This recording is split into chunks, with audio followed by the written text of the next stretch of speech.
Iran ও ইসরায়েলের হামলা পাল্টা হামলা ঘিরে চলমান উত্তেজনার মধ্যে আরও যুদ্ধবিমান পাঠাচ্ছে যুক্তরাজ্য। শনিবার একথা জানিয়েছেন দেশটির প্রধানমন্ত্রী কিয়ার স্টারমার। কানাডায় ধনী দেশগুলোর জোট G7 এর সম্মেলনে অংশ নিতে যাওয়ার পথে সাংবাদিকদের একথা বলেন তিনি।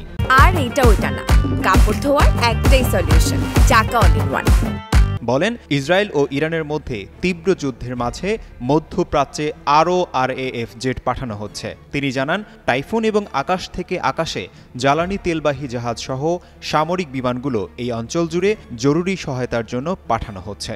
এদিকে ইরান ও ইসরায়েলের সংঘাতময় পরিস্থিতিতে কিয়ার স্টারমার শনিবার সৌদি আরবের যুবরাজ মোহাম্মদ বিন সালমানের সঙ্গে কথা বলেছেন। শুক্রবার ভোরে ইরানের পারমাণবিক স্থাপনা সহ বিভিন্ন স্থানে হামলা চালায় ইসরায়েল। এতে ইরানের 6 বিজ্ঞানী সহ অন্তত 78 জন নিহত হয়। এসব হামলায় দেশটির অন্তত 3 শতাধিক মানুষ আহত হয়েছেন। অন্যদিকে ইরানের পাল্টা হামলায় অন্তত 6 জন ইসরায়েলি মারা গেছেন বলে জানা গেছে।